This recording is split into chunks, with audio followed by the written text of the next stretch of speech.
नमस्कार, आप देख रहे हैं प्राइम न्यूज और मैं हूं आपके साथ मोनिका गुप्ता। नमस्कार, आप देख रहे हैं प्राइम न्यूज, आपके साथ मैं हूं काजोल नारायण। फिलहाल बड़ी खबर का रुख करेंगे। यूपी में अपराधियों की खैर नहीं है, इस वक्त की बड़ी जानकारी मिल रही है। आपको बता दें कि बाहुबली विधायक मुख्तार अंसारी के रिश्तेदारों ने जो अवैध कब्जा कर रखा था, इसके बाद प्रशासन पूरी तरह से सक्रिय हो गया है। ऐसे लोगों पर लगातार कार्रवाई की जा रही है, चाहे सुंदर भाटी की बात हम करें, विनय तिवारी जैसे पुलिसकर्मी की बात करें, या फिर विकास दुबे के नौकर दयाशंकर ने जो बयान दिया है उसकी बात करें। लगातार इस चीज को लेकर मामले सामने आ रहे हैं। फतेहुल्ला इलाके में जो अवैध कब्जा कर रखा था, बाहुबली विधायक मुख्तार अंसारी के रिश्तेदारों ने उस पर बुलडोजर चला है। प्रशासन पूरी तरह से अलर्ट है और इस तरह की कार्रवाई लगातार प्रदेश में देखी जा रही है। बिल्कुल, कानपुर में हुए एनकाउंटर के बाद लगातार प्रशासन जो है वो अलर्ट है और लगातार एक्टिव नजर आ रहा है और इसी के तहत जो तमाम गैंगस्टर हैं, जो तमाम अपराधी हैं, उन पर अब शिकंजा कसता हुआ नजर आ रहा है। सुंदर भाटी की काली कमाई से अवैध संपत्ति गिराने पुलिस पहुंच गई है। मुख्तार अंसारी के भी करीबियों के अवैध निर्माण को ध्वस्त किया गया है। इसी के साथ आपको बता दें कि फतेहुल्लापुर इलाके में पुलिस प्रशासन ने अवैध निर्माण गिराया है। तो इस तरह की लगातार हम आपको अपडेट दे रहे हैं किस तरह से पुलिस जो है वो अलर्ट है, लगातार एक्टिव नजर आ रही है और प्रदेश में तमाम जो गैंगस्टर है, जो अपराधी है, उनके खिलाफ अब कड़ी कार्रवाई हो रही है। सीएम योगी आदित्यनाथ साफ कह चुके हैं कि यूपी में अपराधियों की अब खैर नहीं है। और कानपुर एनकाउंटर की अगर बात करें, जो 8 पुलिसकर्मियों ने अपनी जान गंवाई है, उसको लेकर भी उन्होंने कहा कि जो शहादत है वो व्यर्थ नहीं जाएगी और इसी को लेकर सख्त आदेश यहां पर सीएम योगी द्वारा दे दिए गए हैं प्रशासन को कि किसी भी तरह की कोई लापरवाही ना बरती जाए और जो अपराधी हैं, जो बदमाश हैं, उनको पकड़ा जाए और कड़ी कार्रवाई की जाए। और इसी का जो नतीजा है वो दिख रहा है। लगातार प्रदेश में जो तमाम गैंगस्टर हैं और जो तमाम अपराधी हैं, उन पर अब शिकंजा कसती हुई नजर आ रही है पुलिस। बिल्कुल मोनिका, और सिर्फ अवैध कब्जा ही नहीं गिराया जा रहा है, बल्कि सोशल मीडिया पर जो लोग विकास दुबे का समर्थन कर रहे थे, उन लोगों पर भी कड़ा एक्शन लिया जा रहा है, उन पर निगाहें बनी हुई है। लगातार पुलिस प्रशासन अलर्ट है। जो एसटीएफ की टीमें हैं वो भी बॉर्डर्स पर तैनात है। ये बड़ी जानकारी इस वक्त की मिल रही है कि योगी सरकार अब बिल्कुल भी बदमाशों को बख्शने के मूड में नहीं है। लगातार हम देख रहे हैं 3 सालों से योगी सरकार बदमाशों पर शिकंजा कसे हुए है। मुठभेड़ लगातार सामने आ रही है, ऑपरेशन क्लीन चलाए जा रहे हैं। लेकिन जिस तरह से मोनिका कानपुर की घटना हुई है, प्रदेश ही नहीं देश में इस बात का लगातार दुख है और ये घटना काफी निंदनीय है। देश प्रदेश इंसाफ मांग रहा है। हालांकि योगी आदित्यनाथ बोल चुके हैं कि आरोपियों को बख्शा नहीं जाएगा। लेकिन मोनिका, सवाल ये, 48 घंटे आखिर कहां है विकास दुबे? बिल्कुल, इस बीच सवाल यही कहा जा रहा है कि लगातार जो गैंगस्टर हैं, जो अपराधी हैं, उन पर शिकंजा जरूर कसा जा रहा है, लेकिन विकास दुबे कहां है? 48 घंटे बीत चुके हैं, विकास दुबे अभी भी फरार चल रहा है और जिस तरह से विकास दुबे ने जो कृत्य किया है, क्रूरता से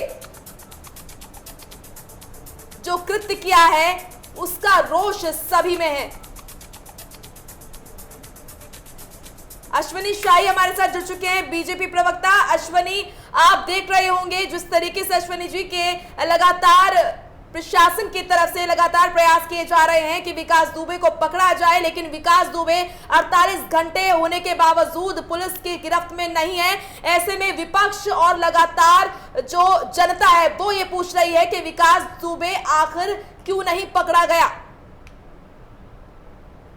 देखिए, विकास दुबे जो भी अपराधी हो, विकास दुबे की मैं बात नहीं कर रहा हूँ, ये थोड़ा देर हो रहा है, लेकिन पुलिस इस पर लगी हुई है, पुलिस की टीमें लगी हुई हैं और हमारे एसटीएफ के बहुत बड़े जांबाज अधिकारी भी लगे हुए हैं। विकास दुबे हो या कोई भी हो, कोई भी बच नहीं पाएगा, ये मैं आपको बता रहा हूँ। दूसरा, कल देखिए ऑपरेशन क्लीन जो थोड़ा सा सुस्त हो गया था, माननीय योगी जी ने उसको फिर से शुरू कर दिया है। अब उत्तर प्रदेश में अपराधियों के जो हौसले बुलंद हो रहे थे, फिर से दोबारा मुखर हो रहे थे, अभी दोबारा से फिर कोई या तो वो लोग जेल में होंगे या उनको मारा जाएगा। आप ये देख लीजिएगा। कारण उसका रहा थोड़ा सा, जब अपराधियों के साथ भारतीय जनता पार्टी की योगी सरकार जब सख्ती करती है तो हमारे विपक्षी भाई लोग मानवाधिकार का मामला लेकर उठ जाते हैं, यही लोग साथ देते हैं, यही लोग प्रश्रय देते हैं और सरकार पर आरोप लगाते हैं। आज सरकार फिर से मुखर हुई है और मुखर होने के साथ सारे अपराधियों का एक डेटा जो है रिलीज किया है कि कितने हमारे बड़े अपराधी हैं, कहाँ हैं। सारे जिलों के अधिकारियों से रिपोर्ट मांगी गई है, एसपी से, डीएम से, कि आप अपराधियों का हमको रिपोर्ट दीजिए और जो भी वहां पर अपराधी है अगर वो सक्रिय है तो उनको आप जेल में डाल दीजिए। अश्विनी शाही जी, अभी फिलहाल ये जानकारी मिली है कि लोकेशन औरैया मिली है विकास की, और ये भी जानकारी मिल रही है कि कहीं एमपी भागने की तैयारी में तो नहीं है विकास दुबे। तो ऐसे में जब लोकेशन ट्रैक हो रही है तो फिर इतनी देरी किस बात की? देखिए, अपराधी अगर अपराध कर रहा है तो उसको छुपना ही पड़ता है, वो छुपेगा। और अगर ये लोकेशन किसी के जिस सूत्र से भी आपको मिला है या सरकार को मिला है, उस सूत्र की तलाश जरूर हो रही होगी। ऐसा नहीं है कि देखिए 8 पुलिस वालों की शहादत हुई है, उस एक जघन्य अपराध बहुत दिनों बाद यूपी के धरती पर। बिल्कुल अश्विनी शाही जी, आराधना मिश्रा कांग्रेस की प्रवक्ता है, वो भी हमारे साथ जुड़ गई हैं। आराधना जी, प्राइम न्यूज में आपका बहुत स्वागत है। आराधना जी, सबसे पहले मैं ये पूछना चाहूंगी कि योगी राज में आखिर इतने ज्यादा बदमाश क्यों फल फूल रहे हैं? क्योंकि 3 साल से हम देख रहे हैं कि योगी सरकार को 3 साल हो गए हैं, योगी सरकार एक्शन तो ले रही है लेकिन बड़े बदमाश अभी भी पकड़ से बाहर हैं। देखिए, एक बात तो स्पष्ट हो गई कि उत्तर प्रदेश में पिछले कई वर्षों में इतनी बड़ी क्षति उत्तर प्रदेश पुलिस को किसी भी एनकाउंटर में नहीं पहुंची थी। जिस तरह से हमारे जवान शहीद हुए 8, और कल मैं कानपुर अस्पताल जो जिनका इलाज चल रहा है उनको देखने भी गई थी, सीओ जो शहीद हुए उनके परिवार से भी मैं मिली। तो इतनी बड़ी क्षति तो आज तक कभी नहीं पहुंची। मुझे नहीं याद पड़ता है कि कभी इतनी बड़ी घटना हुई हो। आखिर किस चीज का इंतजार कर रही है सरकार? कब तक इस तरह की अपराधी संरक्षण प्राप्त करते रहेंगे और बचते रहेंगे? उससे बड़ी बात यह है कि जब कोई बड़ी घटना हो जाती है तब क्यों एक्शन में आती है सरकार? अब आज एक्शन में है, पर ये अपराधी तो इतने दिनों से सबको मालूम था कि ये लगातार अब ऑपरेट कर रहा है, तो सरकार ने इसको क्यों नहीं इसके ऊपर कार्रवाई की? कि जो कार्रवाई अब कर रही है तो उनको पहले कर लेनी चाहिए थी, तो हमारे जवान ना शहीद हुए होते, इतनी बड़ी घटना नहीं होती। आज उत्तर प्रदेश की जो छवि पूरे देश में, विदेश में जो आज जो क्षति पहुंची है वो नहीं पहुंचती। तो पूरी तरह से हम तो कांग्रेस पार्टी लगातार कहती है कि कानून व्यवस्था के नाम पर उत्तर प्रदेश में योगी सरकार को इतना बड़ा जनादेश मिला था। आज पूरी तरह से जंगल राज कायम है उत्तर प्रदेश में। जी आराधना, लगातार अपराध की घटनाएं बढ़ती चली जा रही। बिल्कुल, आपका साफ तौर पर ये कह रहा है कि किसी बड़ी वारदात के होने का इंतजार किया जाता है प्रदेश सरकार द्वारा। अश्विनी जी हमारे साथ बने हुए हैं, बीजेपी प्रवक्ता। अश्विनी, क्या इस बात का जवाब आपके पास है कि क्यों बड़ी वारदात के होने का पहले इंतजार किया जाता है, उसके बाद कोई कार्रवाई होती है? सीधा आपके ऊपर, सीधा बीजेपी पर आरोप यहाँ पर आराधना मिश्रा द्वारा, कांग्रेस प्रवक्ता। देखिए, कांग्रेस का काम हो गया है आरोप लगाना, इनके पूर्व राष्ट्रीय अध्यक्ष से लेकर और जो भी लोग हैं बौखलाए हुए हैं। इस समय कहीं भी किसी भी मामले पर बौखला कर देते हैं। लेकिन आराधना जी ने जो कहा, मैं उनकी बातों को 100% इसलिए नहीं काट रहा हूं कि देखिए, उनको मैं बताना चाहता हूं, काट नहीं रहा, मैं उनको बताना चाहता हूं कि आप अपराधी जो भी हो बच नहीं पाएगा। भाजपा सरकार में अपराधियों को कोई छूट नहीं है। हाँ, इस तरीके की बयानबाजी करके जरूर अपराधियों के हौसले ये लोग बुलंद कर रहे हैं, लेकिन उसको भी 2, 4, 6 दिन, 1 महीने के अंदर सारे अपराधी फिर से पनाह मांगेंगे और किसी अपराध होने का नहीं किया जा रहा, इंतजार नहीं किया जा रहा है। ये सारे अपराधी जो भी है, मैंने अभी भी कहा कि जो ऑपरेशन ग्रीन पहले चलाया गया था योगी सरकार में, वो थोड़ा सा सुस्त पड़ गया था। विरोधी लोगों ने मानवाधिकार का हवाला दिया और ये मारा जा रहा है। सारे अपराधी इन लोगों के भी टच में रहते हैं, तो इन लोगों ने ही सवाल उठाने शुरू किए। कांग्रेस हो गई, सपा हो गई, सब लोगों ने उठाने शुरू किए। अब माननीय योगी जी ने कल से पूरे प्रदेश को ये निर्देशित कर दिया है कि आप लोग ऑपरेशन ग्रीन फिर से सख्ती से पालन करें और किसी भी जिले का कोई अपराधी हो, चाहे वो कितना बड़ा नाम हो, कितना बड़ा भी किसी का प्रश्रय हो, चाहे वो सत्ता का प्रश्रय हो या विपक्ष का प्रश्रय हो, छोड़ा नहीं जाएगा और अपराधी पकड़े जाएंगे या मारे जाएंगे। अश्विनी जी, सीधा सवाल ये था आराधना जी का कि आखिर बड़ी वारदात के होने का इंतजार क्यों किया जाता है, इस बात का जवाब नहीं मिल पाया। देखिए, मैं इसको, ये कोई सवाल नहीं कि बड़ी बात का इंतजार, ये तो आप अगर आराधना जी भी माननीय विधायिका है यहाँ, और उनकी भी पुलिस है, उत्तर प्रदेश की जनता उनकी है, पुलिस के ऊपर ये सवाल होते हैं कि इंतजार किया जाता है। हमारी पुलिस इतनी दुर्बल नहीं है। उत्तर प्रदेश की पुलिस हिंदुस्तान में एक नंबर पे आती है कि मुंबई पुलिस और दिल्ली पुलिस के बाद हमारा नंबर आता है। तो इसको अचानक पुलिस पर सवाल उठाना भी ये उचित नहीं है। ये घटनाएं हैं जो हो जाती है, जो समय समय पर चीजों को कहीं कोई खामी रही होगी जिसकी जांच हो रही है, और वो ऐसा कोई इंतजार नहीं करता है। किसी की भी सरकार हो, कोई सरकार इंतजार नहीं करती है। आरोप लगाना बहुत बड़ी बात है, कोई भी आरोप लगा सकता है। तो आराधना जी, आपने सुना कि आरोप कोई भी लगा सकता है, आरोप लगाना आसान है, लेकिन काम यहाँ पर प्रदेश सरकार लगातार कर रही है। देखिए, मैं अपने जो हमारे भारतीय जनता पार्टी के प्रवक्ता हैं, ये उनका कर्तव्य है कि वो अपनी पार्टी को डिफेंड करें। मैं ये भी मानती हूँ कि मुख्यमंत्री जी लगातार सदन में और सदन के बाहर अपराधियों को उनका सख्त निर्देश था कि या तो वो जेल के अंदर जाएं या उत्तर प्रदेश की सरहद के बाहर चले जाएं। तो मैं ये जानना चाहती हूँ कि उत्तर प्रदेश में अभी भी इतने बड़े बड़े कुख्यात अपराधी जिन्होंने इतनी बड़ी घटना, ये मुझे खेद है कि इन्होंने कहा कि घटनाएं हो जाती हैं, ये साधारण घटना नहीं है मेरे साथी। इतनी बड़ी क्षति पहुंची है, जहां 8 जवान हमारे शहीद हुए हैं, लगभग 7 जवान का इलाज, जिसमें से 2 अति गंभीर हैं। तो ये घटना सामान्य नहीं है, ये असाधारण घटना है। और कहीं ना कहीं ये चूक उत्तर प्रदेश की सरकार द्वारा हुई। कहीं ना कहीं मुख्यमंत्री के जो आदेश था कि अपराधियों के खिलाफ सख्ती की जाए, उसका अनुपालन नहीं हो पाया। उसकी वजह क्या है? क्या ये संरक्षण उनको सरकार में बैठे कुछ ऐसे लोग दे रहे हैं? क्या वजह है? अगर आपको मैं पीछे थोड़ा ले जाऊं तो आप याद करिए कि आज एक सुबोध इंस्पेक्टर थे, उनकी हत्या हुई थी, पब्लिक ने मार दिया था। पर जो लोग उसके बाद छूट करके आए थे, जो आरोपी थे, उनका महिमा मंडित किया गया। उनको एसपी थे, एसएसपी लव थी, उनको उनके घर में वहां के मौजूदा सांसद ने घुस करके उनके सरकारी आवास में तांडव किया था। ये सबको मालूम है, जग जाहिर है।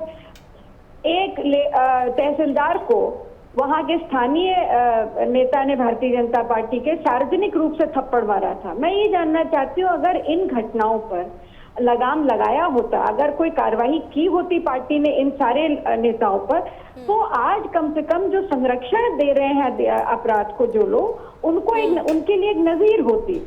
तो मैं यही कहूंगी कि इच्छा शक्ति की जरूरत होती है, दृढ़ इच्छा शक्ति की जरूरत होती है अपराध जैसी चीजों को नियंत्रण में करने के लिए। मुख्यमंत्री जी, उनने कहा जरूर, उनकी इच्छा जरूर है कि रुक जाए अपराध, पर अपराध रुकता हुआ उत्तर प्रदेश में दिखाई नहीं दे रहा है। कल ही परसों इलाहाबाद में एक ही परिवार के 4 लोगों की हत्या हुई, प्रयागराज में, गाजियाबाद में पिता और पुत्री की हत्या हुई।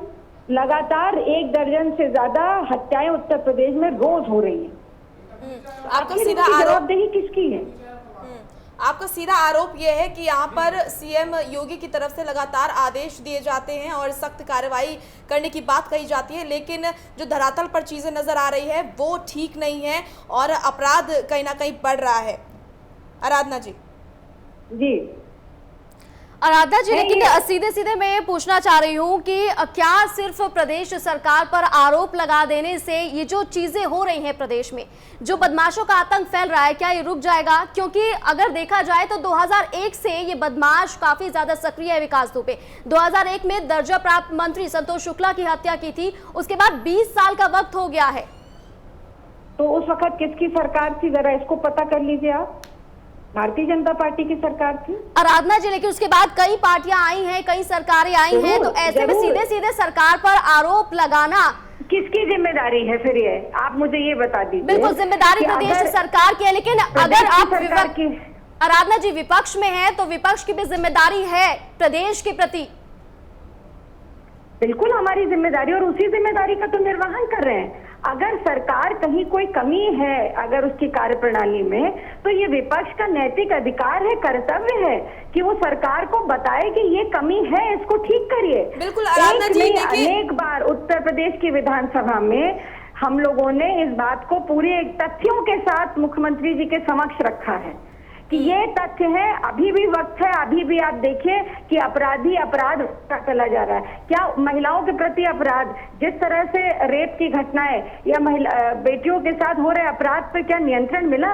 मैं याद दिलाऊं आपको क्या हुआ। देखिए आराधना जी, विकास दुबे की अगर बात करें, आज आराधना जी, आज जिस मुद्दे पर बात हो रही है कानपुर एनकाउंटर को लेकर, लगातार जो विकास दुबे है, जो गैंगस्टर है, उसको खोजने की कोशिश की जा रही है, लेकिन 48 घंटे के बावजूद वो हाथ नहीं लगा है।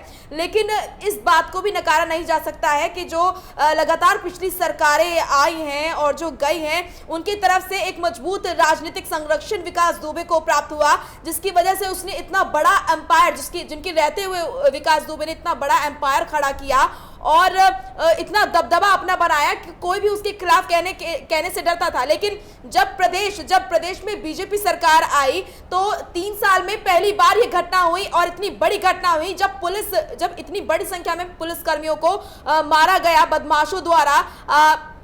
अगर हम देखें आगे को तो लगातार प्रयासरत पुलिस दिखती है और लगातार एनकाउंटर होते हैं जिसमें अपराधियों को पकड़ा जाता है। लेकिन ये पहली घटना, ऐसा नहीं कहा जा सकता कि अभी फिलहाल जो प्रदेश सरकार है उस पर पूरे तरीके से आरोप मत दिए जाए, क्योंकि जो पिछली सरकारें रही हैं उनका कहीं ना कहीं राजनीतिक संरक्षण मिला है। बिल्कुल मोनिका, क्योंकि ऐसी भी जानकारी मिली है कि सरकारी एम्बेसडर से चलता था विकास दुबे। आखिर सरकारी एम्बेसडर कैसे मिले विकास दुबे को?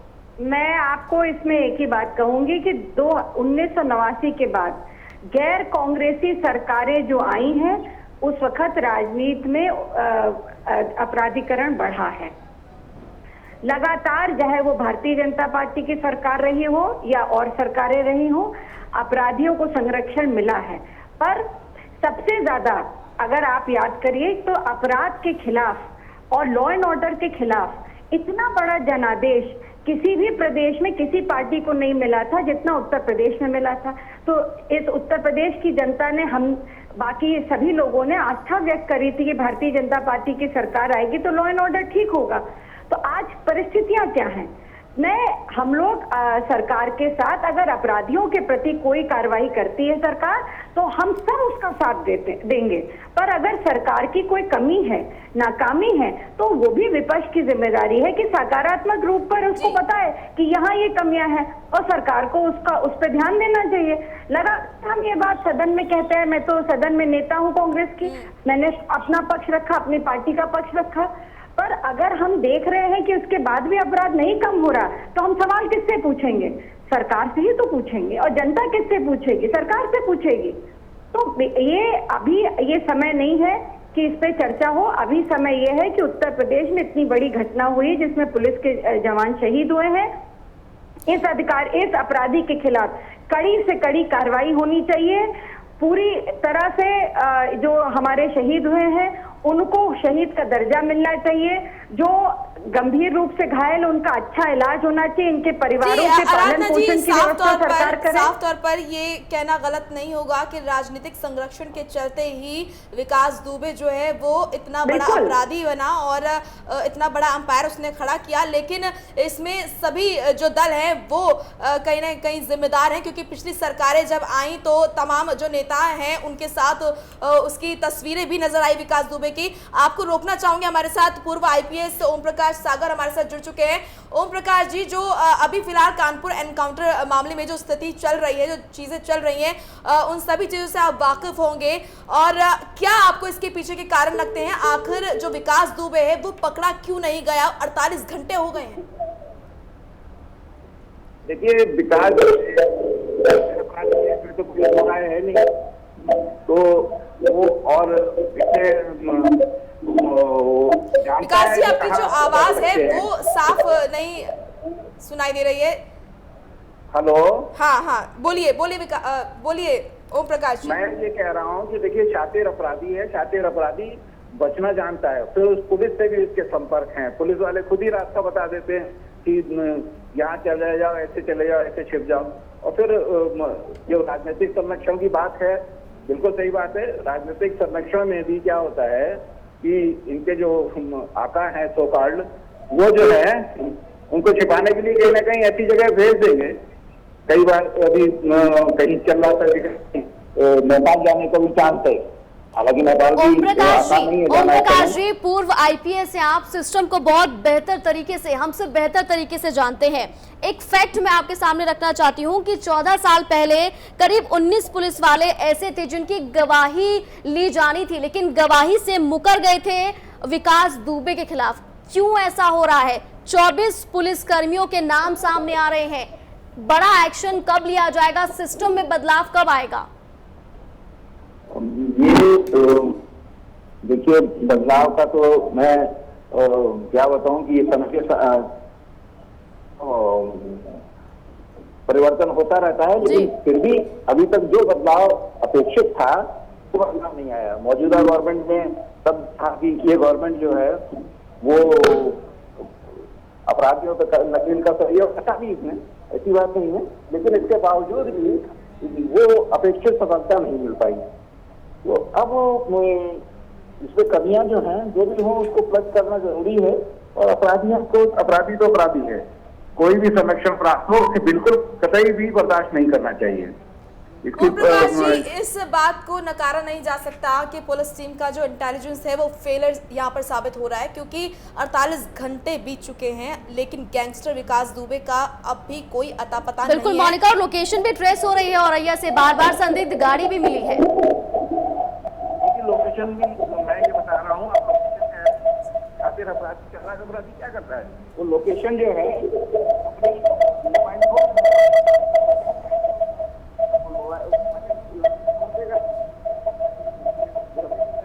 ओम प्रकाश जी, आपकी आवाज नहीं हम तक आ पा रही है साफ, और फिलहाल अपने दर्शकों को बता दें कि इस पूरे मामले में जो अपडेट आया है वो ये है कि लगातार जो पुलिस प्रशासन है वो लगातार प्रयासरत है, और जो प्रदेश में जो गैंगस्टर है, अपराधी है, छापेमारी उनके खिलाफ हो रही है। हमारे सहयोगी नरेंद्र ठाकुर ग्रेटर नोएडा से हमारे साथ बने हुए लगातार। नरेंद्र, क्या कुछ अपडेट इस वक्त आपके पास? मैं बताना चाहूंगा कि जो सुंदर भाटी है और उसके जो सहयोगी हैं उनकी करीब जिला प्रशासन ने 7 करोड़ रुपए की प्रॉपर्टी जब्त कर लिया, और साथ के साथ मैं बताना चाहूंगा कि एक और कुख्यात बदमाश अनिल दुजाना, उस पर बादलपुर पुलिस ने कार्रवाई की है। उसके 6 साथियों की करीब 2 करोड़ की प्रॉपर्टी जब्त करी है, और कई बड़ी लग्जरी गाड़ियां भी बरामद करी है उन सबसे। तो कहीं ना कहीं कानपुर की में जो पुलिस कर्मियों की हत्या हुई है, तो प्रशासन गौतम बुद्ध नगर की पुलिस पूरी अलर्ट मोड पर है, और जितने भी ये कुख्यात बदमाश है इनकी जो भी अवैध संपत्ति है उन सबको जब्त कर रही है। और साथ के साथ मैं ये भी बताना चाहूंगा कि जो सुंदर भाटी है अभी हमीरपुर जेल में बंद है, और अनिल दुजाना भी जेल में बंद है। तो साफ तौर पर कह सकते हैं कि प्रशासन पूरी तरह से अलर्ट मोड पे, और जो भी गौतम बुद्ध नगर में जितनी भी इन बदमाशों की प्रॉपर्टी अवैध इन्होंने कब्जा कर रखा है, इन सबको जब्त करने की कार्रवाई बड़ी तेजी से पुलिस प्रशासन कर रही है। और अब कहीं ना कहीं ऐसा दिखाई दे रहा है कि सूबे के जो मुखिया हैं योगी आदित्यनाथ, उन्होंने ऑपरेशन क्लीन चलाया, तो उसका कहीं ना कहीं नरेंद्र, अगर ग्रेटर नोएडा की बात की जाए, जिस तरह से कुख्यात बदमाश सुंदर भाटी के जो पूरा अगर एम्पायर की हम बात करें तो उसे ध्वस्त किया जा रहा है, ऐसे में लगातार आगे क्या कुछ कार्रवाई की जा रही है? कितने ऐसे बदमाश हैं जिन्हें चिन्हित किया गया है? नरेंद्र, आपको रोकना चाहूंगे, हमारे साथ पूर्व डीजी ब्रजलाल हमारे साथ जुड़ चुके हैं। ब्रजलाल जी, जिस तरीके से जो चीजें सारी चल रही हैं प्रदेश में, कानपुर एनकाउंटर की पूरी जो चीजें हैं उस पर आप नजर भी रख रहे होंगे, तो सबसे पहले आपकी प्रतिक्रिया जानना चाहूंगी इस पूरे मामले पे। ऐसा है कि क्रिमिनल का जब तक आर्थिक कमर नहीं तोड़ी जाएगी तब तक उसे कमजोर नहीं किया जाएगा।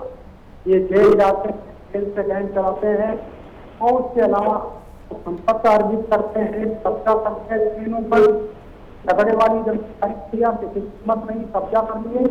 तो ये सरकार सबसे बड़ी, चाहे वेस्टर्न को मैं कह सकती मेरठ फैक्ट्री वहाँ कमर गई थी, और अब से चल रहा है कि उनके ऊपर कार्रवाई को करते ही हैं, लेकिन इनकी जो इन्होंने संपत्तियां अर्जित उसको करना बहुत जरूरत है। आर्थिक कमर में की खाली इनके सहयोगियों, जैसे आपका पार्टी का आपका जो है सब तो है मेरठ का, जो आर्थिक कारोबार आप वहां से पड़ा है, ये जितने बड़े पाकिस्तान यूपी में तमाम खराब और फला तमाम संपत्तियां जो जनाब क्रिश्चियन यूपी में ठेका मुद्दा के अनुसार सब किलोमीटर पर पैसा लेते, डीजल फिनिशा था, कोयले का लोटे था, ये पूरा तो आर्थिक साम्राज्य बना करके सैकड़ों करोड़। जी बृजलाल जी, आपकी जो आवाज है वो नहीं आ पा रही है, आप नेटवर्क में आइए, आपकी आवाज साफ तरीके से नहीं आ पा रही है, हम तक नहीं पहुंच पा रही है जी।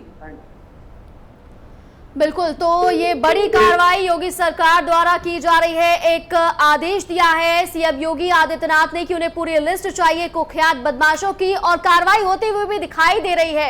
आप देख सकते हैं इन तस्वीरों में कि सुंदरलाल भाटी हो या फिर बाहुबली विधायक मुख्तार अंसारी हो या फिर कुख्यात बदमाश विकास दुबे जो अभी रडार पर है, जितनी भी इनकी संपत्ति सी अवैध कब्जा था उसे गिराया जा रहा है।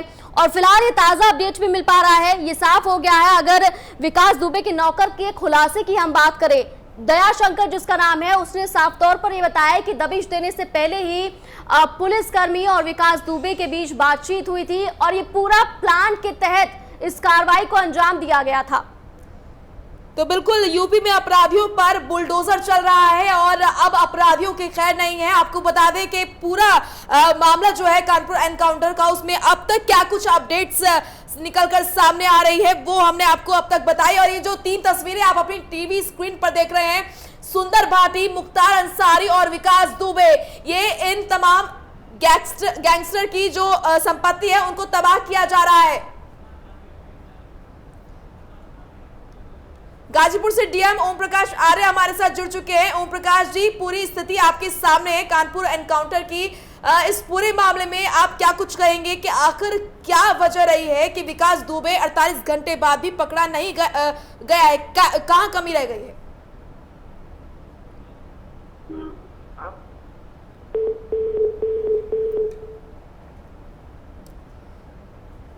तो हमारा संपर्क नहीं हो पा रहा है, संपर्क करने की हम कोशिश करेंगे। फिलहाल हम आपको बता रहे थे कि किस तरह से प्रदेश में बुलडोजर अब चल रहा है तमाम बदमाशों की संपत्तियों पर। ये तस्वीरें आप देख रहे हैं और अब सीएम योगी ने ये आदेश दे दिया है कि किसी को भी बख्शा ना जाए और जो अपराधी हैं वो नजर से बच नहीं सकते हैं सरकार की और प्रशासन की। आपको अपडेट हम दे रहे थे कानपुर एनकाउंटर मामले में। आपको बता दें कि 48 घंटे होने के बावजूद पुलिस के हाथ नहीं लगा है गैंगस्टर विकास दुबे।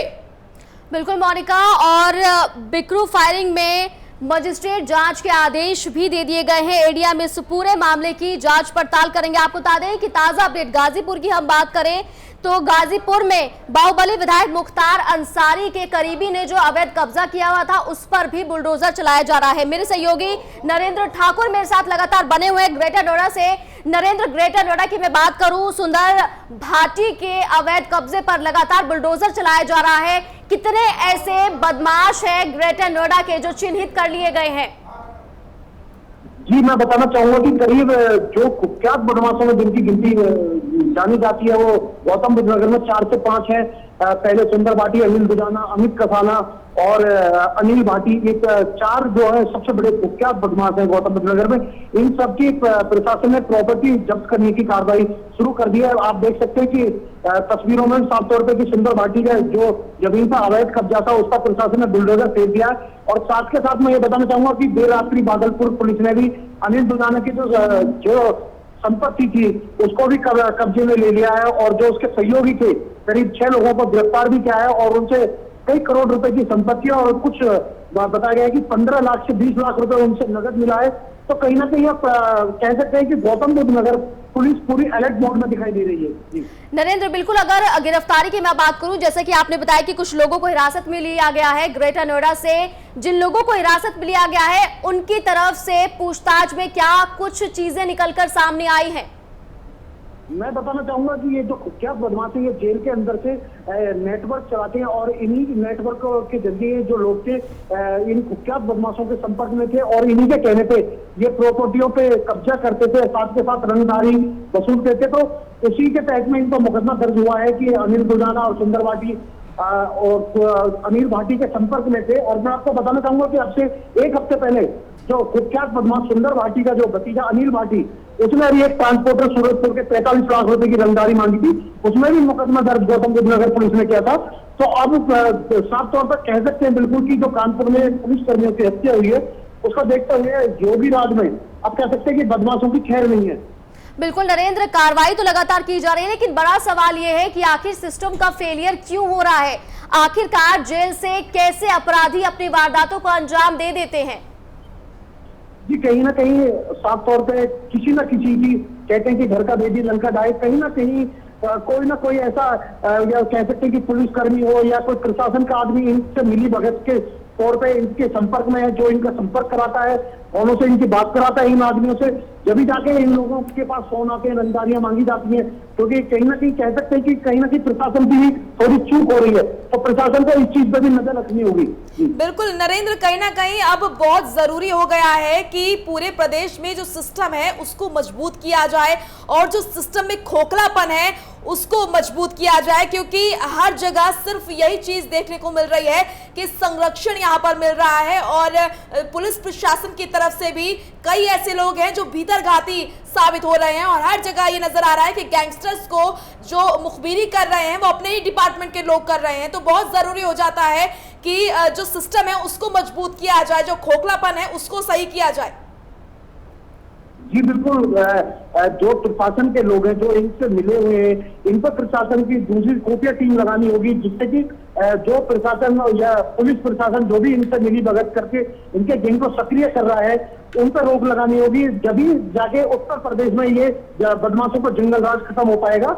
और साथ के साथ मैं ये भी बताना चाहूंगा कि ये जितने भी बदमाश है, कुख्यात बदमाश है, सभी जेल में बंद है, निकलने के लिए तैयार नहीं है, क्योंकि कहीं ना कहीं पुलिस इनकी कार्रवाई के लिए मुझसे बैठी हुई है कि अगर ये कहीं कुछ कहीं जेल तोड़ के भागते हैं या कहीं कस्टडी से भी भागते हैं तो कहीं ना कहीं पुलिस इनको टारगेट बनाई हुई है। पर ये अपना को जेल में रहकर ही सुरक्षित मान रहे हैं, तो जेल से ही अपना नेटवर्क चला रहे हैं, तो कहीं ना कहीं सरकार को इनके पीछे अपने लगाने होंगे, आदमी खुफिया एजेंसी लगानी होगी, जिससे पता लग जा सके कि ये किस नेटवर्क में किस पुलिसकर्मी से ये कहाँ से क्या फोन कराते हैं। बिल्कुल नरेंद्र, और लगातार हम देख भी रहे हैं कि प्रशासन की तरफ से कार्रवाई भी की जा रही है, लेकिन नरेंद्र बड़ा सवाल ये है कि बदमाशों का आतंक इतना ज्यादा क्यों है? अगर योगी सरकार के शासन की हम बात करें, 3 साल पूरे हो चुके हैं और हमने देखा भी है कि कार्रवाई बहुत बेहतर तरीके से हुई भी है, लेकिन जो बड़े अपराधी हैं, जो कुख्यात हैं, जिन्हें संरक्षण मिला हुआ है, वहां तक कहीं ना कहीं शिकंजा पहुंच नहीं पा रहा है। जी कह सकते हैं बिल्कुल, कहीं ना कहीं ये जो कुख्यात बदमाश है इनके कहीं ना कहीं राजनीतिक भी संपर्क है, राजनीतिक बड़े बड़े नेताओं से संपर्क है, तो कहीं ना कहीं ये नेताओं की वजह से उनके शरण में रहते हैं और उनकी वजह से बच जाते हैं। तो कह सकते हैं बिल्कुल कहीं ना कहीं अनिल दुजाना जो है, मैं आपको बताना चाहूंगा कि जो कुख्यात बदमाश अनिल दुजाना है, ये जिला पंचायत सदस्य चुनाव यहाँ पे गौतम बुद्ध नगर से जीता हुआ है। और साथ के साथ इसी को देखते हुए जिला प्रशासन ने जब अनिल दुजाना चुनाव जीता था तो इसी को लेकर पूरा ये चुनाव कैंसिल कर दिया था, क्योंकि कुख्यात बदमाश अपनी दबंगे पे चुनाव जीत गया था। तो इन्हीं सबको देखते हुए अब कह सकते हैं कहीं ना कहीं इनको राजनीतिक संरक्षण भी मिला हुआ है, जिसकी वजह से ये सब बदमाश अपने आप को सेफ और सिक्योर समझ रही है। जी नरेंद्र, आपको रोकना चाहूंगे, हमारे साथ पूर्व डीजीपी सुलखान सिंह जुड़ चुके हैं। सुलखान सिंह जी, जिस तरीके से जो चीजें आप देख रहे हैं कानपुर एनकाउंटर में, जो प्रदेश में सारी चीजें चल रही हैं, आपने नजर उस पर बनाए रखी होगी, तो क्या कुछ आपको लगता है कहाँ कमी रह गई है, क्यों इस तरह की चीजें देखने को मिल रही है और क्यों आखिर विकास दुबे जो है गैंगस्टर वो पकड़ा नहीं गया? विकास दुबे तो अभी घटना के ज्यादा दिन नहीं हुए हैं, पुलिस, मुझे पूरा विश्वास है पुलिस जल्दी ही पकड़ लेगी जी। तो और पुलिस की कार्रवाई ठीक चल रही है जी, तो हमें थोड़ा इंतजार करना चाहिए, पुलिस को वक्त देना चाहिए कार्रवाई करने का। सुलखान सिंह जी, आप भी देख रहे होंगे लगातार ये न्यूज चैनल्स पर चल भी रहा है और हम भी ये देख रहे हैं कि पूरे प्रदेश में ये चीजें देखने को मिल रही हैं कि जो सिस्टम है वो कहीं ना कहीं यहाँ पर खोखला साबित हो रहा है, क्योंकि जो चीजें हम देख रहे हैं अपने ही टीम में अपने ही जो लोग हैं वो भीतरघाती यहाँ पर दिखाई दे रहे हैं। जितने भी गैंगस्टर जो अपराधी है उनको मुखबिरी करने में उनका हाथ नजर आ रहा है। क्योंकि पुलिस में तो एक देखना चाहिए कि पुलिस के अधिकारी जो लंबे समय से एक जगह तैनात हैं या दोबारा तैनात हो रहे हैं और प्रयास करते हैं, सोर्स सिफारिश लगा के जाते हैं, ऐसे कोई लोग जो है किसी स्तर के हों वो किसी जिले में नहीं रहने चाहिए। तो और ये स्तर जो है पश्चिमी जिलों में हो जाता है, वहाँ काफी लोग सिफारिश लगा के पहुंचते रहते हैं, तो इसको अधिकारियों को देखना चाहिए। सुलखान सिंह जी, कैसे इस स्थिति को जो है सुधारा जाए, कैसे ये जो चीजें बनी हुई है प्रदेश में इसको सुधारा जाएगा, क्या लगता है आपको? मुझे उम्मीद है कि पुलिस अधिकारी इसमें सही कार्रवाई करेंगे और अभी तक कार्रवाई ठीक चल रही है, तो आगे भी ठीक चलती रहेगी, मुझे पूरी उम्मीद है इसमें। सुलखान सिंह जी, आपको लगता है पूरा पुलिस को समर्थन दे रही है, तो इससे अच्छी कार्रवाई होनी चाहिए। आपको लगता है कि सिस्टम को मजबूत करने की जरूरत है, आधुनिक हथियार देने की जरूरत है और जिस तरीके की चीजें नजर आ रही हैं उन पर भी अब जो है नजरें बनाए रखना बेहद जरूरी है? देखिए, पुलिस के पास पर्याप्त आधुनिक हथियार हैं, हथियारों की कोई कमी नहीं है जी। पुलिस को बस स्वतंत्र रूप से काम करने दिया जाना चाहिए, उनके काम में कोई बाहरी हस्तक्षेप नहीं होना चाहिए। सुलखान सिंह जी, किसी स्तर का हो जी, तो पुलिस अच्छा रिजल्ट दे सकती है। आखिर में फिर यही सवाल आ जाता है, जब सारी चीजें ठीक हैं, आधुनिक हथियार भी हैं, सभी चीजें पर्याप्त हैं, तो फिर ये सारी चीजें क्यों देखने को मिलती हैं? पुलिस प्रशासन के अंदर भीतर खाने ये चीजें क्यों चल रही हैं? क्यों गैंगस्टर और अपराधियों से हाथ मिलाया जाता है, उन्हें संरक्षण दिया जाता है? ये तो सभी को देखना होगा, राजनेताओं को देखना होगा, मीडिया को भी देखना होगा। बड़ी कमी आपको कहाँ नजर आती है सुलखान सिंह जी? बड़ी कमी कहाँ नजर आती है? तो ये सभी को देखना होगा क्यों ऐसा हो रहा है और उस पर जो कमी हो उसको दूर किया जाना चाहिए। आप पूर्व डीजीपी रह चुके हैं सुलखान सिंह जी, आपने बहुत बारीकी से चीजें देखी हैं और क्या लगता है आपको किस तरह से एक डेडलाइन दी जाती है पुलिस को, पूरी एक टीम को, कि आपको ये अपराधी पकड़ना है? तो क्या लगता है आपको विकास दुबे जो है वो कब तक पकड़ा जाएगा? बहुत जल्दी पकड़ा जाएगा, मुझे भरोसा है पुलिस अधिकारियों पर, और बड़ी जल्दी पकड़ा जाएगा, मेरी उम्मीद रहती है।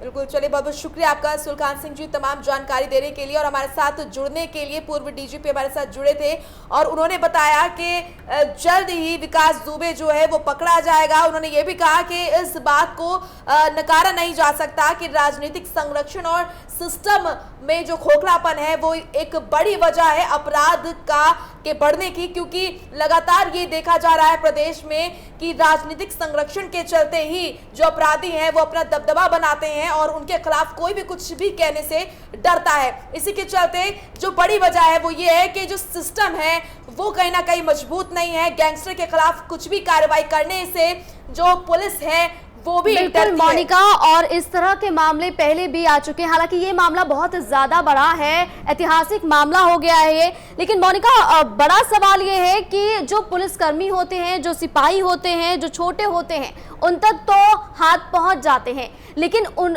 जो संरक्षण देते हैं, जो बड़े अधिकारी होते हैं, उच्च अधिकारी होते हैं, उन तक हाथ क्यों नहीं पहुंच पाते? ये एक बड़ा सवाल, आखिर कब तक राजनीतिक संरक्षण के अंदर के भीतर जो तमाम बदमाश हैं, जो अपराधी हैं, गैंगस्टर हैं, वो फलते फूलते रहेंगे? कब ये चीजें खत्म होगी और कब प्रदेश में अपराध जो है वो खत्म होगा? कब जनता खुली हवा में सांस लेगी? बिल्कुल, और जनता में कहीं ना कहीं ये डर है कि अगर पुलिसकर्मी महफूज नहीं है तो आम जनता कैसे महफूज होगी?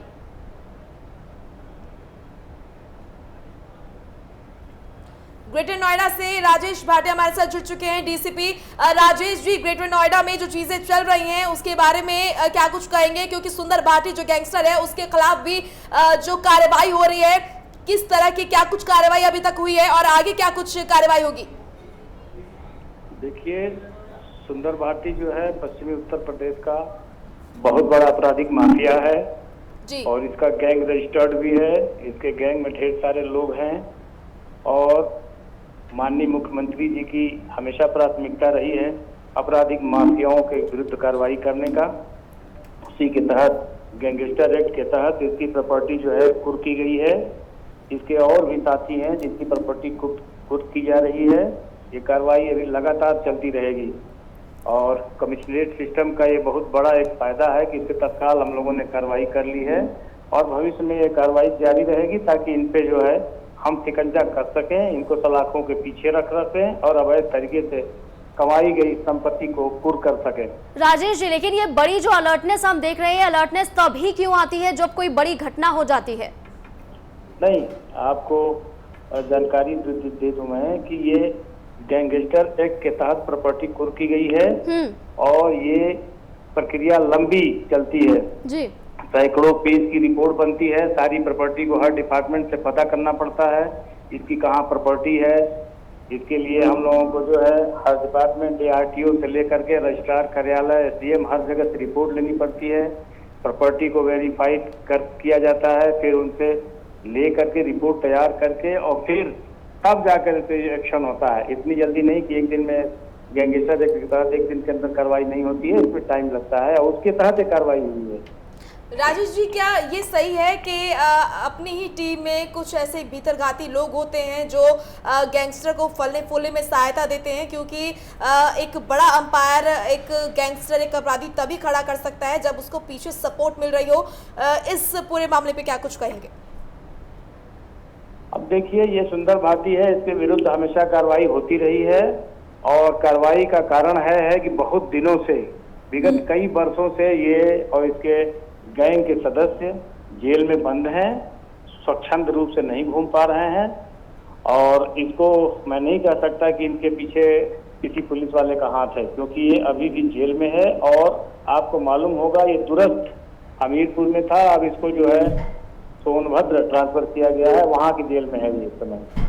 राजेश जी, कई बार हमने देखा है कि अपराधी जेल में होते हैं लेकिन उसके बाद भी बाहर कई तरह की वारदातों को अंजाम देते हैं। अगर सुंदर भाटी की मैं बात करूं तो इसका जो जाल है वो बहुत इलाकों में फैला हुआ है, उन तक कब शिकंजा कसा जाएगा, कब तक पुलिस पहुंच पाएगी उन तक? बिल्कुल, शिकंजा आपने देखा कल से शुरू हो गया है जी और इन सबको, इस पूरे गैंग को नेस्तनाबूद करेंगे, सारी प्रॉपर्टी इनकी जब्त करके इनको पैदल कर देंगे हम लोग। बिल्कुल। तो राजेश जी, हम उम्मीद रख सकते हैं कि अगर ग्रेटर नोएडा की मैं बात करूं तो ग्रेटर नोएडा पूरी तरह से अपराध मुक्त हो जाएगा? जी, पूरा प्रयास है। कमिश्नरेट सिस्टम में इसका हम लोगों को बहुत लाभ मिल रहा है और निश्चित रूप से हम लोग का ये प्रयास होगा कि अपराधियों को शिकंजा कसें और यहाँ पे अपराध कम से कम हो। धन्यवाद। बिल्कुल राजेश जी, बहुत शुक्रिया आपका प्राइम न्यूज के साथ जुड़ने के लिए। तो मोनिका, सुना आपने किस तरीके से यहाँ पर हमारे साथ राजेश जी जुड़े हुए थे, ग्रेटर नोएडा के DCP हैं, उनका ये कहना है कि कार्रवाई की जा रही है, अब कार्रवाई शुरू हो गई है, अब किसी को बख्शा नहीं जाएगा। लेकिन मोनिका, बार बार यही सवाल प्रदेश की जनता के मन में है, देश की जनता के मन में है कि देश का जो उत्तर प्रदेश राज्य है बहुत बड़ा राज्य है, ऐसे में जनता अपने आप को कब महफूज करेगी? तब क्यों एक्शन लिए जाते हैं जब चीजें हाथ से बाहर निकल जाती है?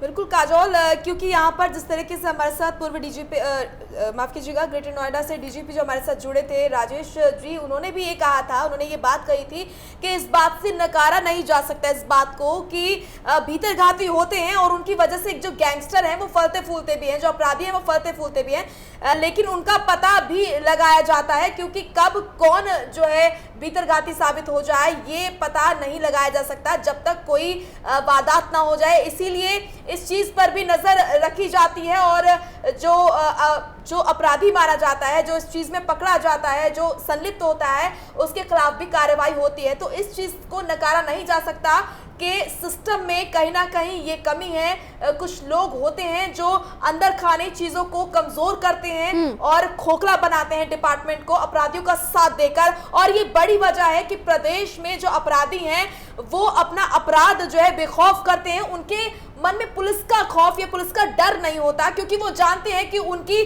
साझेदारी है, उनको संरक्षण प्राप्त है और पुलिस उनका क्या करेगी। बिल्कुल मोनिका, और एक और सवाल ये है कि जो विकास दुबे है, जो वहां पर अगर बात की जाए कानपुर में, तो 16 से ज्यादा मुकदमे उस पर दर्ज थे, चाहे वो हत्या के हो, बर्बर तरीके से किसी को लूटने के मामले हो, ये मामले थे, फिर भी वो टॉप 10 अपराधियों में नहीं शामिल था। बिल्कुल, नरेंद्र ठाकुर हमारे साथ बने हुए हैं, नरेंद्र ठाकुर ग्रेटर नोएडा से। नरेंद्र, क्या कुछ अपडेट इस वक्त आपके पास ग्रेटर नोएडा में सुंदर भाटी और मुख्तार अंसारी की संपत्ति पर बुलडोजर चलाया जा रहा है, इसके अलावा और क्या फिलहाल अपडेट? मैं चाहूंगा कि अभी अपडेट मिल रही है कि जो अनिल दुजाना गैंग है और अनिल भाटी, एक कुख्यात बदमाश जो कि सुंदर भाटी का भतीजा, उसके जो गुर्गे हैं उनको अभी पुलिस ने हिरासत में लिया और उनसे पूछताछ कर रही है सूरजपुर पुलिस, और दूसरी तरफ बादलपुर पुलिस भी लगी हुई है। और जो अनिल दुजाना गैंग की 6 सदस्य हैं, इनके पास से करीब 2 से 3 करोड़ रुपए की प्रॉपर्टी जब्त करी है और 6 लग्जरी गाड़ी बादलपुर पुलिस ने इनसे बरामद करी है। अब देखना होगा कि दूसरी तरफ सूरजपुर पुलिस अभी उसके भतीजे से पूछताछ कर रही है। अब देखना होगा कि उसके पास से और क्या क्या चीज बरामद होती है, वो मैं आपको अपडेट के बाद बता दूंगी। बिल्कुल नरेंद्र, आपको मैं रोकना चाहूंगी। आसिफ अंसारी जुड़ चुके हैं हमारे साथ। तो आसिफ अंसारी गाजीपुर से हमारे साथ बने हुए हैं। आसिफ, गाजीपुर की मैं बात करूं तो बाहुबली विधायक मुख्तार अंसारी के करीबियों ने जो अवैध कब्जा किया हुआ था उस पर भी बिल्डोजर चल रहा है, यानी कि सरकार और प्रशासन पूरी तरह से एक्शन के मोड में है। जी काजोल, पिछले 1 हफ्ते से लगातार एंटी माफिया अभियान के तहत गाजीपुर जिला प्रशासन और पुलिस की टीमें बाहुबली विधायक मुख्तार अंसारी के करीबियों पर लगातार शिकंजा कस रही हैं। इसी क्रम में गाजीपुर के फतेहुल्लापुर इलाके में अवैध अतिक्रमण जो मुख्तार के करीबियों ने कर रखा था, एक मेटल्स विकास कंस्ट्रक्शन कंपनी है जिसमें मुख्तार अंसारी की पत्नी आफसा बेगम, उनके साले आतिफ रजा समेत कई लोग पार्टनर हैं। और सरकारी जमीन 5 बीघा सरकारी जमीन पर इस कंपनी ने कंस्ट्रक्शन कर रखा था और वहां पर अवैध तरीके से इंक्रोचमेंट कर रखा था, जिसे जिला प्रशासन और पुलिस की टीमों ने कल गिरा दिया, ध्वस्त कर दिया और जेसीबी और पोकलाइन के जरिए। कितने सालों से अवैध कब्जा जो मुख्तार अंसारी के जो करीबी हैं, रिश्तेदार हैं, उन्होंने कितने सालों से कब्जा जमाया हुआ था?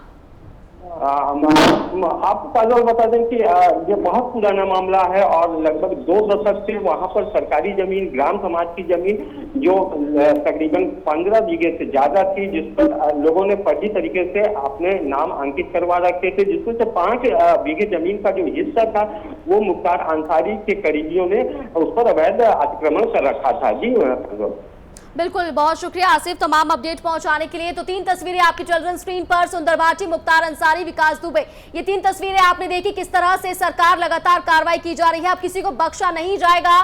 सीएम योगी आदित्यनाथ ने कड़े निर्देश दे दिए हैं कि एक भी बदमाश को बख्शा नहीं जाएगा और जो शहादत 8 पुलिसकर्मियों की हुई है और उसके आरोपी को जल्द ही हिरासत में लिया जाएगा। बिल्कुल, अब यूपी में अपराधियों की खैर नहीं। आपको बता दें कि ग्रेटर नोएडा से हमारे सहयोगी नरेंद्र ठाकुर हमारे साथ लगातार बने हुए हैं। नरेंद्र, क्या कुछ जानकारी आपके पास, क्या कुछ अपडेट? जी, मैं बताना चाहूंगा कि अनिल दुजाना और जो सुंदर भाटी है कुख्यात बदमाश, इनके ऊपर पूरी तरह से गौतम बुद्ध नगर की पुलिस पूरी अलर्ट मोड में, और इन पे सुंदर भाटी पर कल पुलिस ने कार्रवाई की है और देर रात्रि अनिल दुजाना के गैंग पर भी कार्रवाई की है। और साथ के साथ ये बताना चाहूंगा कि अभी अमित कसाना जो कि कुख्यात बदमाश है, ये भी अभी जेल के अंदर बंद है। इसके ऊपर भी पुलिस कार्रवाई करने के लिए उसने जगह जो अवैध निर्माण कर रखे हैं वो चिन्हित कर दिए और उन पर भी आज ये तो संभव कि अब कुछ देर बाद उस पर भी जो अवैध कब्जे हैं उन पर भी कार्रवाई करने के लिए पुलिस तैयारी बना रही है। बिल्कुल नरेंद्र, अगर बात की जाए इस अपराधी की, तो किस तरह से, कितने सालों से इसने अपना अंपायर जो है वो खड़ा कर रखा है और अब आखिर अभी क्यों इस पर कार्रवाई हो रही है? कह सकते हैं कि कानपुर में जिस तरीके से पुलिस कर्मियों की विकास दुबे ने हत्या करी है, उसी के चलते अब पूरा पुलिस प्रशासन में एक शोक की लहर दौड़ी थी। दूसरी तरफ कह सकते हैं कि इस टाइम योगी राज है और कल सूबे के जो मुखिया उन्होंने डीजीपी हृदय चंद जी को आदेश दिए कि ऑपरेशन क्लीन चलाया जाए और जितने भी अपराधी हैं सबकी लिस्ट बनाई जाए पूरे उत्तर प्रदेश में और उनकी जितनी भी संपत्ति है उसको सबको पूर्ण करी जाए और जो भी अवैध इन्होंने कब्जा कर रखा उस पर भी अपना प्रशासन अपना कब्जा ले। और साथ के साथ ये भी बताना चाहूंगा कि जो ये बदमाश हैं, कुख्यात बदमाश जो ग्रेटर नोएडा के अंदर पल रहे हैं, काफी कई लंबी सालों से, कह सकते हैं कि 20 से 25 सालों से इनका लंबा बदमाशी का खेल चल रहा है और कह सकते हैं कि कई करोड़ों रुपए की संपत्ति इन लोगों ने इकट्ठी कर रखी है नोएडा से लेकर ग्रेटर नोएडा में और साथ के साथ दिल्ली एनसीआर में कह सकते हैं कि इनकी करीब कई करोड़ रुपए की प्रॉपर्टी जो कि इन्होंने अवैध बदमाशी के उस पर इन्होंने कब्जा किया था, उसी के चलते इनकी सारी प्रॉपर्टी अब जब्त करी जा रही है। बिल्कुल नरेंद्र, तो यहाँ पर एक्टिव मोड में प्रशासन नजर आ रही है और चीज़ें हम देख रहे हैं किस तरह से जो सुंदर भाटी हैं और जो उसके गुर्गे हैं उनके खिलाफ कड़ी कार्रवाई की जा रही है। और आपने बताया कि जो पूरा एम्पायर है उस पर भी नजर रख रहे हैं और उसको तबाह कर रहे हैं। पुलिस प्रशासन द्वारा ये बड़ी कार्रवाई की जा रही है। नरेंद्र, अगर बात करें सुंदर भाटी के नेटवर्क की, तो जाहिर सी बात है कि करोड़ों की संपत्ति यहाँ पर जब्त उसकी की जा रही है, तो बड़ा नेटवर्क भी उसका होगा। तो कहां तक अभी पुलिस पहुंच पाई है और क्या कुछ इस पूरे मामले में खुलासे हुए हैं? देखिए, मैं बताना चाहूंगा कि कल जो पुलिस ने कार्रवाई करी है सुंदर भाटी गैंग पर, उसकी करीब कल 7 करोड़ रुपए की जो प्रॉपर्टी उससे जब्त करी है, जिसपे उसने अवैध कब्जा कर रखा था। उसमें मैं बताना चाहूंगा कि जो ग्रेटर नोएडा के अंदर कई प्लॉट और कुछ जमीन जिस पर उसका अवैध कब्जा था, जो उस पर पुलिस ने अपना बुलडोजर चला के उसको ध्वस्त कर दिया और पुलिस ने वो अपने कब्जे में ले लिए। तो उसकी जो कीमत बताई गई थी वो करीब 7 करोड़ रुपए बताई गई थी। और इसके साथ साथ ये भी बताना चाहूंगा कि जो सुंदर भाटी है, इसके ग्रेटर नोएडा से लेकर दिल्ली एनसीआर में कई जगह बड़ी बड़ी प्रॉपर्टी है और कह सकते हैं कि कई 100 करोड़ रुपए की प्रॉपर्टी। बिल्कुल नरेंद्र, और कई बार हमने देखा भी है कि सुंदर भाटी हमीरपुर जेल में बंद है, लेकिन जेल से भी कई वारदातों को अंजाम दिया गया है। जी बिल्कुल, कह सकते हैं कहीं ना कहीं जेल से नेटवर्क जुड़ा हुआ है। कोई ना कोई जेल का कर्मी या पुलिस प्रशासन कहीं ना कहीं कह सकते हैं कि कुछ ना कुछ प्रशासन की मिली भगत से ही ये गैंग सक्रिय है। और साथ के साथ ये भी बताना चाहूंगा कि राजनीतिक संरक्षण भी इन बदमाशों को मिला हुआ है, जो इतनी लंबी समय से बदमाशी कर रहे हैं। और जो बिजनेसमैन है ग्रेटर नोएडा के, उनको ये उनसे रंगदारी वसूलते हैं और अवैध कब्जा करते हैं प्लॉट पर। तो कह सकते हैं कहीं ना कहीं पुलिस प्रशासन से लेकर राजनीतिक संरक्षण इन बदमाशों को मिला हुआ था, पर अब बिल्कुल योगी राज है। और साथ के साथ बताना चाहूंगा कि अब इनको ना तो राजनीतिक संरक्षण बचा पाएगा और ना ही इनके जो खूबियां वो है पुलिस प्रशासन का जो भी इनके जो मिले हुए हैं, ना इनको वो बचा पाएगा। तो पुलिस बिल्कुल अलर्ट मोड में है, क्योंकि जो कानपुर में घटना हुई है उसको देखते हुए पुलिस पूरी गौतम बुद्ध नगर पुलिस के लिए कह सकता हूँ कि पूरी अलर्ट मोड में दिखाई दे रही है। क्योंकि अभी 2 बड़ी कार्रवाई गौतम बुद्ध नगर पुलिस ने कल से और आज तक अब तक कर चुकी है और आगे की भी कार्रवाई की रणनीति तैयार हो रही है। नरेंद्र, क्या सिर्फ ग्रेटर नोएडा में ही इस तरह की कार्रवाई हो रही है? प्रदेश में और किन किन जगहों पर कैसे कैसे पूरा ये जो चीजें हैं वो तैयार की जा रही हैं कि आगे कैसे बढ़ा जाए, किस तरह से कार्रवाई की जाए? क्योंकि जाहिर सी बात है कि इन अपराधियों का नेटवर्क बड़ा होता है, पूरे प्रदेश में फैला हुआ है, तो किस तरह से पूरी तैयारी की जा रही है आगे की भी? देखिए, मैं बताना चाहूंगा कि कल सूबे के जो मुखिया योगी आदित्यनाथ, उन्होंने कल डीजीपी हितेश चंद्र अवस्थी से मीटिंग करी है और उनको ऑपरेशन क्लीन के लिए बोला गया है। जितने भी उत्तर प्रदेश में बड़े अपराधी हैं, मुख्तार अंसारी हैं और साथ के साथ कह सकते हैं कि सुनील राठी हैं, कई बड़े बड़े जो नामी बदमाश हैं जो कि अभी जेल के अंदर बंद हैं, उनकी सबकी प्रॉपर्टी जो इन्होंने अवैध तरीके से कब्जा रखी है उसको सबको जब्त करने के लिए योगी सरकार ने आदेश दे दिया है डीजीपी को। और डीजीपी ने अपने पूरे उत्तर प्रदेश में सभी पुलिस कप्तानों को, पुलिस कमिश्नर को आदेश दिया है कि जितने भी बदमाश इनकी लिस्ट तैयार करी जाए और जो इनकी प्रॉपर्टी है उसको सबको प्रशासन उसको कुर्की करके अपने कब्जे में ले। बिल्कुल नरेंद्र, लेकिन सिर्फ जिस तरह से बदमाशों पर कार्रवाई की जा रही है, लेकिन बदमाशों को जो पालने पोसने वाले हैं, जिनके संरक्षण में फल फूल रहे हैं, उन तक कब एक्शन लिया जाएगा? क्यों उन तक पुलिस के हाथ नहीं पहुंच पाते? कह सकते हैं कि कहते हैं कि घर का बेबी लंगट है। कहीं ना कहीं पुलिस प्रशासन के जो पुलिस कर्मी हैं या निचले स्तर से कह सकते हैं या ऊंचे स्तर से कोई ना कोई इनसे मिला हुआ होता है। तो अब देखना होगा, क्योंकि कल सूबे के जो मुखिया उन्होंने स्पष्ट कर दिया है कि कोई भी इसमें लिप्त पाया जाए, किसी भी कोई भी बदमाश हो, अगर उसकी कॉल डिटेल में किसी भी जिला प्रशासन या पुलिस प्रशासन का किसी भी अधिकारी का नंबर मिलता है या उससे बात चलती है, तो अब देखना तो उस पर भी कार्रवाई होगी। क्योंकि विकास दुबे की जो बताई जा रही है कि 20 जो कॉल है पुलिस कर्मियों को करी गई है और उसमें एसएचओ की कहीं ना कहीं लापरवाही सामने आ रही है, तो पुलिस ने वो एसएचओ को अरेस्ट कर लिया है। तो कह सकते हैं बिल्कुल कि अब चाहे पुलिस प्रशासन हो चाहे जिला प्रशासन हो, अगर कोई भी इनसे मिली भगत करके इनके गैंग को सक्रिय करता है। आपको रोकना चाहूंगी, पूर्व आरके चतुर्वेदी हमारे साथ जुड़ चुके हैं, पूर्व आईजी ये हैं, और आर के चतुर्वेदी जी, जो चीजें नजर आ रही है, जो कानपुर में जो स्थिति फिलहाल अभी नजर आ रही है, अपराधियों का जो आतंक है वो इतना बढ़ गया कि उनका दबदबा इतना बढ़ गया कि उनके खिलाफ कोई भी कुछ भी कहने से कतराता था। अब आप इस पूरे मामले में क्या कहेंगे? आखिर ये स्थिति क्यों आई? इतनी बड़ी वारदात हो गई और अब नींद खुली है सरकार की। देखिए, ये कुछ न कुछ इसमें प्रोफेशनलिज्म की कमी रही है। जिस तरीके से इस रबिश को हैंडल किया जाना चाहिए तो उसमें कहीं कहीं कोई चूक भी जिसका इतना बड़ा परिणाम आया है।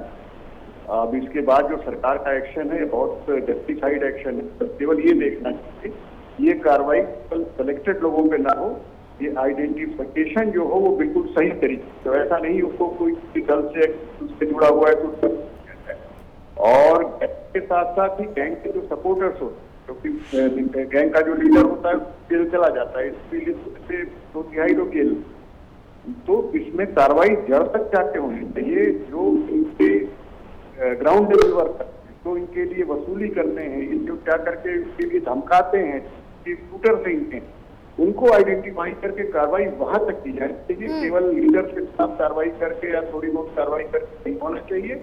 और दूसरा जो लिस्ट बननी चाहिए वो ग्राउंड रियलिटी के आधार पर बनी चाहिए, किसी एजेंसी या किसी पर्टिकुलर लोगों के द्वारा बनाई गई, जिसमें किसी को छोड़ा नहीं जाना चाहिए। पर चाहे वो किसी पेशल का हो, किसी का भी संरक्षण हो, ही should be listed and accounted. RK ji, इस पूरी चीजों के पीछे आपको बड़ा कारण क्या लगता है कि कहाँ आपको कमी नजर आती है? क्या सिस्टम को मजबूत करने की जरूरत है? डेफिनेटली सिस्टम को मजबूत करने की जरूरत है। और आपने देखा है कि अभी कोरोना काल में उत्तर प्रदेश ने बहुत मेहनत से बहुत डिफरेंट टाइप का काम किया है। उसमें संभव है कि अपने जो इस कोरोना काल में 3 जा रही की वजह से अपने मूल कर्तव्यों थोड़ी लापरवाही हो गई या उसमें कमी हो गई हो, जिसकी वजह से ऐसी चीजें पनपती चली गई। जहां तक स्पेसिफिक कानपुर की मैं बात करूं तो ये तो टोटल एक रणनीतिक विफलता है, जिसको जिस तरह से एक आदमी जो किसी पुलिस स्टेशन में घुस करके किसी दर्जा प्राप्त मंत्री की हत्या करता है, उसके खिलाफ जब आप ऑपरेशन करने जा रहे हैं तो आपको डिफरेंट टीम्स बनानी चाहिए थी और उस हिसाब से बुलेट प्रूफ जैकेट और सारी व्यवस्थाओं के साथ जाते। आप इस तरह चले गए जैसे आप एक खतरे को पकड़ने जा रहे हैं। वो मानसिक रूप से मुझे विचित्र लग रहा है जिसने पूरी तरह से की है। और डेफिनेट उसको ये भी प्रमाणित हो रहा है कि उसको पुलिस स्टेशन से इंफॉर्मेशन मिली है कि लोग पुलिस में हैं।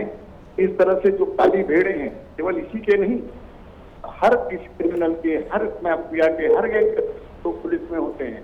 उनको आइडेंटिफाई करने की जरूरत है, उनको निकालने की जरूरत है, वरना इस तरह की घटनाएं रिपीट होती रहेंगी।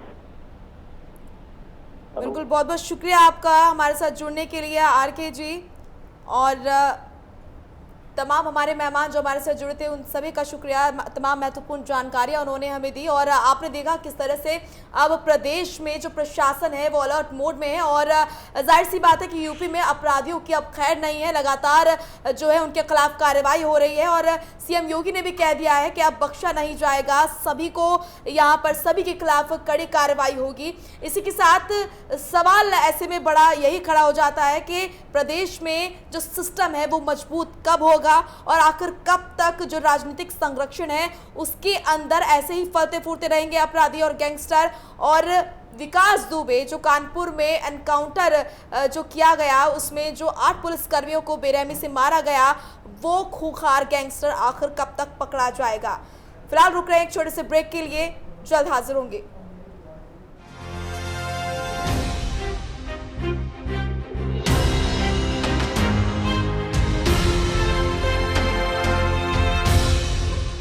ये है प्राइम न्यूज, क्योंकि सच जरूरी है।